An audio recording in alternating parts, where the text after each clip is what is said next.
முத்து சொன்னதையும் மீறி கோயில் காரியங்கிறதுனால சத்யாவோட பர்த்டேக்காக மீனா கிளம்பி போறாங்க. அவங்க கிளம்பி போன கொஞ்ச நேரத்திலேயே முத்து வீட்டுக்கு வராரு. வீட்டுக்குள்ள வந்த முத்து மீனா மீனான்னு சொல்லி கூப்பிட்டுக்கிட்டே வராரு. உள்ள இருந்து வந்த விஜயா, ஆமாமா உன் பொண்டாட்டி வீட்டுக்குள்ளதான் இருக்கா அப்படின்னு சொல்லி நக்கல் அடிச்சுட்டே வராங்க. ஏன் என் பொண்டாட்டி வீட்டுல தான் இருப்பா, எங்காவது போறதா என்கிட்ட சொல்லிட்டு தான் போவா அப்படின்னு சொல்லி முத்து சொல்றாரு. அதை கேட்ட விஜயா, ஆமாமா உன் பொண்டாட்டி புருஷன் பேச்சுக்கு மதிப்பு கொடுக்கறவதான், தெரியாது பாரு அப்படின்னு சொல்லி சொல்றாங்க. ஏன் அப்ப மீனா வீட்டுல இல்லையா அப்படின்னு சொல்லி முத்து கேட்டுக்கிட்டே மீனா மீனான்னு சொல்லி கூப்பிடுறாரு. ஏன் மீனா எங்க போயிட்டா, என்கிட்ட சொல்லாம எங்கேயும் போக மாட்டாளே அப்படின்னு சொல்லி முத்து கேட்கிறாரு. அதை கேட்ட விஜயா, எங்க நீ போக வேண்டாம்னு சொன்னையோ அங்கதான் அவ போயிருக்கா அப்படின்னு சொல்லி ஏத்தி விடுறாங்க. நான் அவ்வளவு தூரம் சொல்லியும் தம்பியோட ஃபங்க்ஷனுக்கு கிளம்பி போயிட்டாளா அப்படின்னு சொல்லி மனசுல கோபத்தோடயே முத்து வெளியே போறாரு. கோவமா வெளியே போற முத்துவையே பார்த்து நக்கலா சிரிச்சிட்டு இருக்காங்க விஜயா, மனசுக்குள்ளேயே கணக்கு போட்டுக்கிட்டு. அங்க கோயில்ல ஃபங்க்ஷன்ஸ் எல்லாம் நடக்க ஆரம்பிக்குது. முத்து அவசரமா அங்க கிளம்பி போயிட்டு இருக்காரு.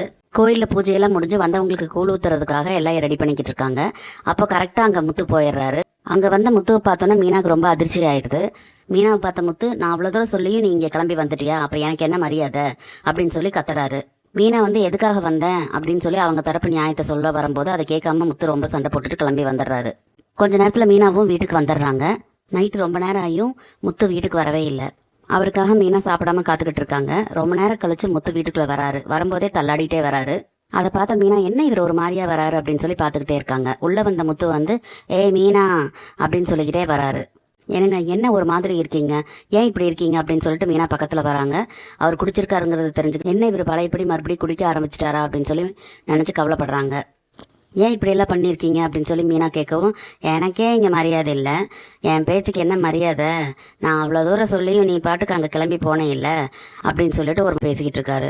ஏங்க நான் ஏன் போனேன் அப்படிங்கிறத சொல்கிறதையே கேட்க வராமல் நீங்கள் பாட்டுக்கு பேசிக்கிட்டு கிளம்பி போயிட்டீங்க அப்படின்னு சொல்லி மீனா சொல்லவும், அதெல்லாம் எனக்கு தேவையில்லை, நான் சொன்னதை மீறி நீ போனே இல்லை, அப்போ நான் உனக்கு யார் அப்படிங்கிற மாதிரியே பேசிக்கிட்டு இருக்காங்க.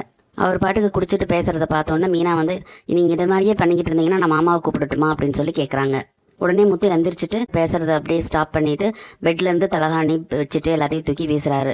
அதை பார்த்த மீனா, ஏன் இந்த மாதிரி பண்ணிக்கிட்டு இருக்கீங்க, ஏன் பெட்ஷீட் தலகாணிலாம் தூக்கி கீழே போடுறீங்க, நீங்க ஒன்றும் கீழே படுக்க வேண்டாம், நான் கீழே படுத்துக்கிறேன், நீங்க போய் மேலே படுங்க அப்படின்னு சொல்லி அக்கறையா சொல்றாங்க. அதை கேட்ட முத்து, நான் எதுக்கு கீழே படுக்கிறேன், நீ தான் போய் கீழே படுக்கணும், நான் பெட்ல தான் போய் படுப்பேன் அப்படின்னு சொல்றாரு. கோயில் காரியங்கிறதுனால தான் மீனா போனாங்களே தவிர முத்துவோட வார்த்தையை மதிக்கக்கூடாதுங்கிறதுக்காக போகல. நம்ம வார்த்தையை மதிக்காம நம்ம சொன்னது மீறி போயிட்டாளேங்கிற கோபத்துல குடிச்சிட்டு வந்துட்டாரு முத்து. இது இதோட முடிஞ்சிருமா இல்லை இவங்களுக்குள்ள மறுபடியும் பெருசாக சண்டை வருமா இதை வச்சு அப்படிங்கிறது நம்ம பொறுத்து இருந்தால் பார்க்கணும். ஏன்னா விஜயா போட்ட திட்டம் அப்படி. குடிக்கிறது நிறுத்தின முத்து திரும்ப குடிச்சிட்டு வந்திருக்காருன்னா மீனா மேலே ரொம்ப கோபமாக இருக்காருன்னு தான் தெரியுது. அந்த விஜயா நினச்ச மாதிரி மீனாவுக்கும் முத்துவுக்கும் பெரிய சண்டை வருமா இல்லை அவங்களுக்குள்ள சமாதானம் ஆயிடுவாங்களான்னு நம்ம பொறுத்து இருந்து தான் பார்க்கணும். நம்ம வீடியோ பிடிச்சிருந்தா லைக் பண்ணி சப்ஸ்கிரைப் பண்ணுங்கள் ஃப்ரெண்ட்ஸ். தேங்க்யூ.